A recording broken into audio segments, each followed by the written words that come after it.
नमस्कार दोस्तों, जब भी मैं अपना गैस सिलेंडर भरवाता हूँ तो मेरे बैंक अकाउंट में गवर्नमेंट की तरफ से सब्सिडी आती है और ये जो सब्सिडी है वो हर बार आ ही जाती है। लेकिन इस बार मैंने क्या किया कि एनपीसीआई के साथ मैंने 2 बैंक अकाउंट लिंक कर दिया और इसके बाद से मैंने गैस सिलेंडर भरवाया और इसके बाद से कुछ दिन के बाद मैं देखता हूँ कि मेरे दोनों ही बैंक अकाउंट में जो सब्सिडी है वो आ चुकी है और इस बार मुझे काफ़ी ज़्यादा फ़ायदा हो चुका है।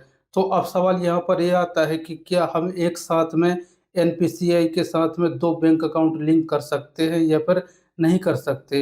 और दूसरा क्वेश्चन रहता है कि अभी प्रेज़ेंट में एनपीसीआई के साथ में हमारा कौन-सा बैंक अकाउंट लिंक है, हम किस प्रकार से चेक कर सकते हैं? तो देखिए दोस्तों, सबसे पहले हम बात करते हैं कि हमारे आधार कार्ड में कौन-सा बैंक अकाउंट लिंक है, उसको हम चेक कर लेते हैं। तो इसके लिए मैं आप लोगों को 2 तरीके बताने वाला हूँ। तो पहला तरीका ये है कि आप लोगों को आधार की साइड में आ जाना है और इसके बाद से आधार नंबर डाल के और लॉगिन हो जाना है। और लॉगिन होने के बाद आप लोगों को यहाँ पर एक ऑप्शन देखने को मिल जाएगा बैंक सीडिंग स्टेटस का। तो इस पे आपको क्लिक कर देना है और इसके बाद से आप यहाँ पर देख सकते हो आपका जो भी स्टेटस होगा वो देखने को मिल जाएगा। जैसे कि मेरे केस में यहाँ पर बैंक सीडिंग स्टेटस है वो एक्टिव बता रहा है और इसके बाद से मेरे आधार कार्ड के लास्ट के 4 डिजिट दिखाई दे रहे हैं और इसके बाद से इस आधार कार्ड के साथ में कौन-सा बैंक लिंक है, तो आप यहाँ पर देख सकते हो state bank of India show हो रहा है। तो आपके केस में कोई और दूसरा बैंक शो हो सकता है जो भी लिंक होगा। तो ये तो रहा पहला तरीका। चलिए अब मैं आप लोगों को दूसरा तरीका भी बता देता हूँ। तो सबसे पहले आप लोगों को एनपीसीआई की वेबसाइट पे आ जाना है। इसके बाद से आप लोगों को कस्टमर वाले सेक्शन में आने के बाद यहाँ पर एक ऑप्शन देखने को मिल जाएगा भारत आधार सीडिंग इनेबल का।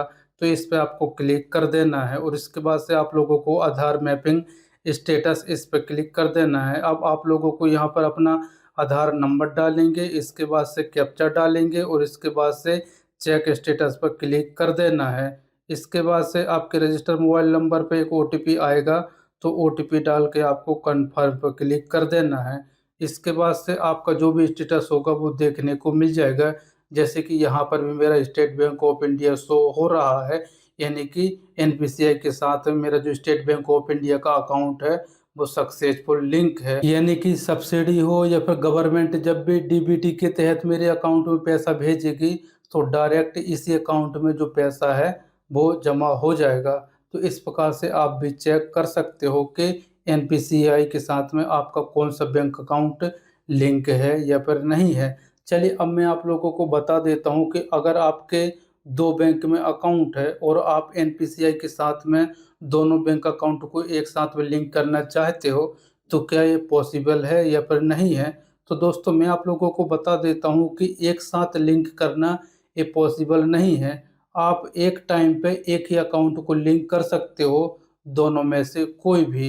अगर आपको लगता है कि इस बार आपने इसको लिंक कर लिया है, अब आप इसको अनलिंक करके और दूसरा वाला अकाउंट लिंक करना चाहते हो, तो आप वो भी कर सकते हो। लेकिन उससे पहले आप लोगों को ये जो पहले से लिंक है इसको अनलिंक करना पड़ेगा और इसके बाद से आप लोगों को इसके बाद दूसरा वाला जो अकाउंट है उसको आप लिंक कर सकते हो और इसके बाद से जब आपकी कोई भी सब्सिडी है या फिर गवर्नमेंट की तरफ से कोई भी पैसा आता है तो आपके दूसरे वाले बैंक अकाउंट में क्रेडिट होगा, जमा होगा।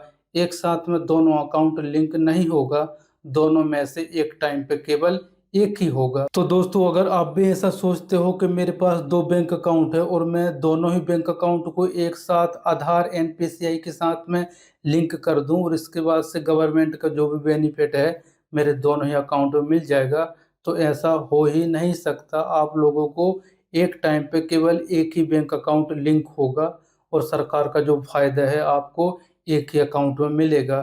फिर चाहे गैस की सब्सिडी हो या फिर जो किसानों का मिलने वाला पैसा हो या फिर अदर कोई भी बेनिफिट है, आपके एक ही अकाउंट में आएगा।